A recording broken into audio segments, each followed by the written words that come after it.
You are always on my mind. You are always on my mind. There are moments in life when a single step becomes bigger than a journey. A moment when a person walks forward, not knowing that the next few minutes might change everything, their future, their faith, and their place in the world. And on this night, inside the glowing arena of America's Got Talent, one quiet question floated in the air like a fragile whisper. What happens when a man who has lost almost everything finally gets one chance to rise? The audience didn't know his name yet. The judges didn't know his story.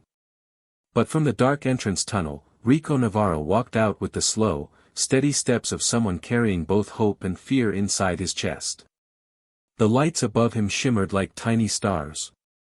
The stage stretched wide and bright, almost too grand for a man who once sang on street corners for tips.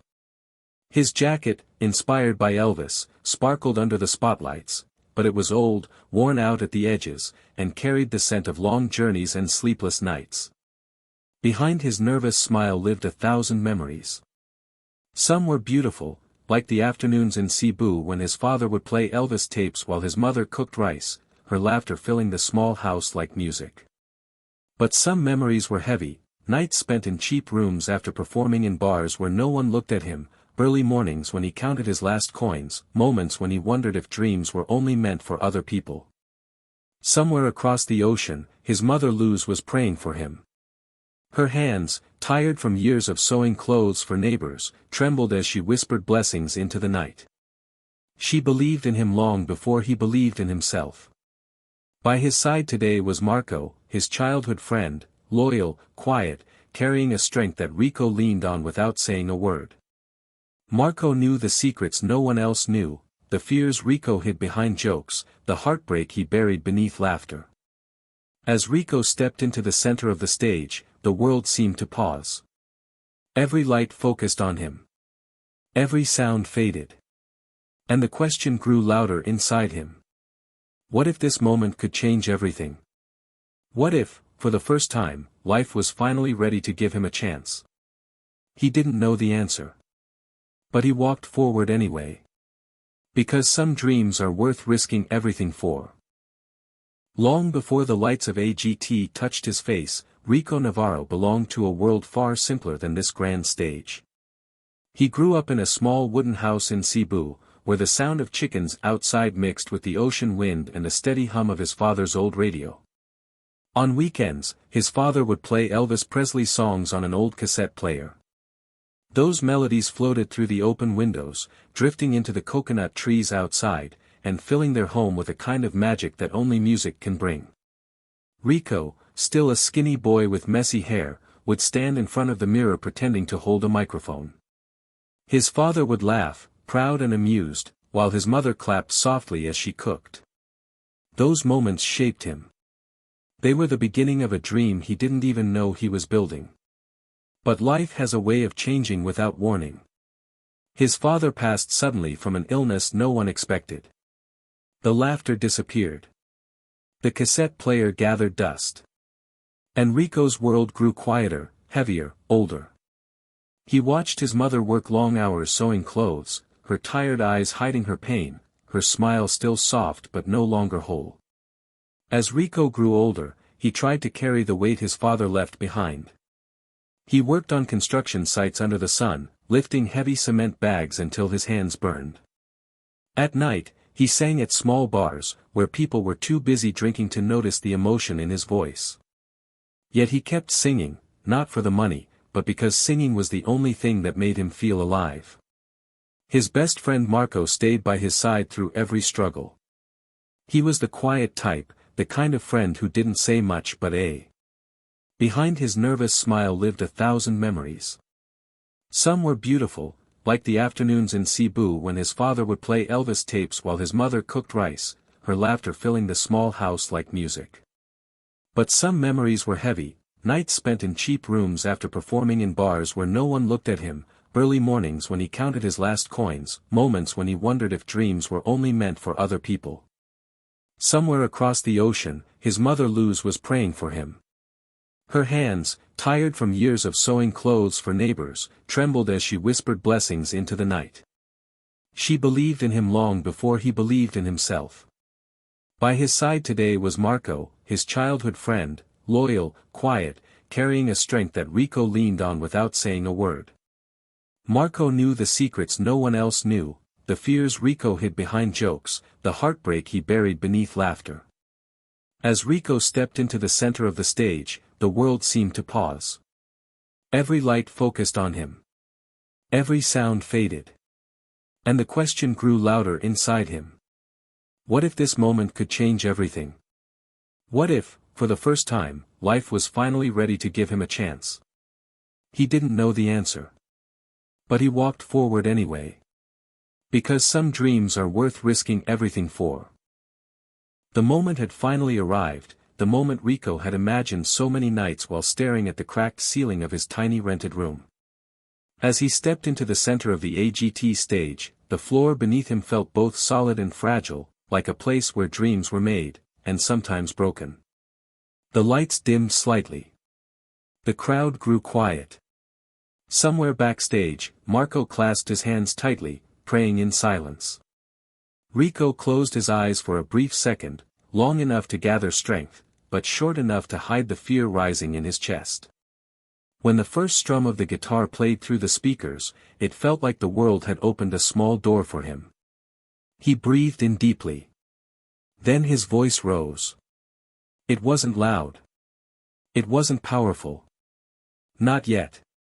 But it was honest, a soft, trembling sound that carried the weight of someone who had lived through storms and still dared to sing. For 10 seconds, everything felt peaceful. 10 seconds where his voice floated like a warm breeze through the arena.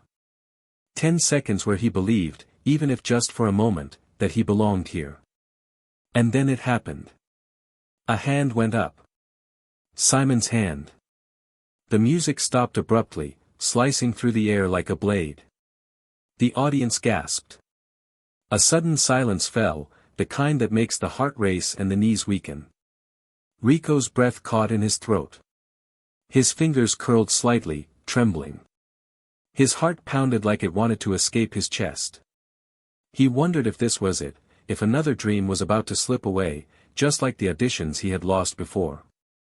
Memories flashed in his mind, his mother's tired smile, Marco's quiet support, his father's old cassette player. All the love, all the struggle, all the years of holding on, now hanging by a fragile thread. Simon stared at him with an unreadable expression, not cold, not harsh, but intense. The kind of look that could mean anything. The crowd shifted nervously. Some whispered. Some leaned forward. Everyone waited. But Rico did not leave the stage. He did not crumble. He stood still, wounded but unbroken, scared but determined. A man who had survived too much to surrender now. He drew a slow breath, steadying himself from the inside out. Because sometimes, life stops you not to break you, but to see if you're ready to rise again. And in that heavy silence, something powerful began to change. The silence after Simon's interruption felt endless, a long, suspended moment where Rico stood alone beneath the blinding lights, holding on to the last pieces of courage he had left. For a heartbeat, he wondered if he should apologize, step back, or simply walk away before the disappointment swallowed him whole. But then the music restarted. It came softly, like a gentle breeze returning after a storm. The first chords of the song drifted across the stage, warm and familiar, carrying with them a reminder of why he started singing in the first place. Rico lifted his head. And something inside him shifted. This time, when he opened his mouth, his voice rose not out of fear, but out of truth. It was raw, full, and trembling with years of unspoken stories. There was a quiet pain in every note, a longing in every breath. His voice wasn't perfect, it cracked once, maybe twice, but those cracks were beautiful.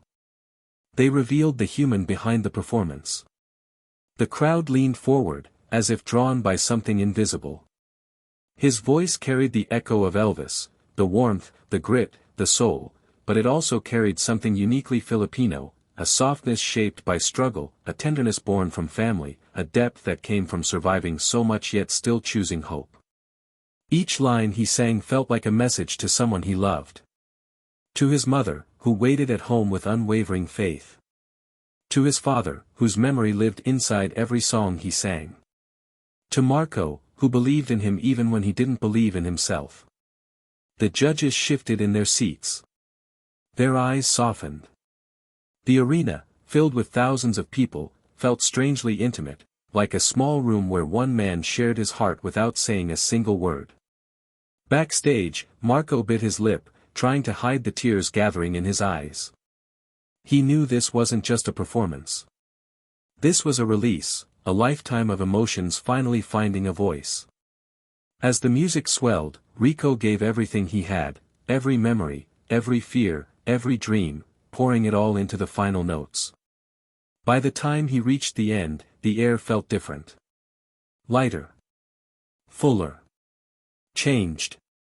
Rico lowered his head, chest rising and falling, as if the song had freed a part of him he had been holding back for years. And for the first time that night, the world truly saw him. For a moment after the final note faded, there was no sound at all. Just a deep, powerful silence, the kind that follows something extraordinary. Rico stood there with his head lowered, his breath uneven, his heart trembling from the weight he had finally let go. And then, a single clap echoed through the arena. Followed by another. And another. Within seconds, the entire room rose to its feet. Thousands stood, cheering, applauding, shouting his name even though they had only heard it minutes ago. The lights above him glowed brighter, as if celebrating him, turning the stage into a place where something magical had just happened. Rico lifted his head slowly, almost afraid to believe what he was seeing. People were crying. People were smiling. People were moved in ways even he couldn't understand. This wasn't just applause. This was acceptance. This was belonging. This was the moment he had been chasing his entire life without knowing it. The judges sat stunned. Even the harsh lines on Simon's face softened into something rare, a look of quiet respect, almost pride. It wasn't the reaction of someone who had expected greatness. It was the reaction of someone who had been caught off guard and transformed by what he witnessed. Rico's chest tightened. Not from fear, but from gratitude. He thought of his mother, watching from a small wooden house across the ocean, probably holding a pillow to her chest as tears streamed down her cheeks. He thought of his father, whose old Elvis tapes had once filled their home with dreams. And he thought of Marco, watching from backstage, his eyes shining with the unspoken joy of someone who had believed all along. This moment wasn't loud for Rico. It wasn't wild. It was gentle, a soft realization settling deep inside his heart. He had walked onto the stage as a simple man with a borrowed jacket and a fragile dream. He was walking off as something else entirely, a reminder to the world that talent doesn't come from fame or perfection, it comes from the courage to stand up after every fall. The judges called it the surprise of the season. But for Rico, it was something more. It was proof that dreams don't die. They wait, patiently, for the moment you're brave enough to chase them again. And tonight, he was finally ready.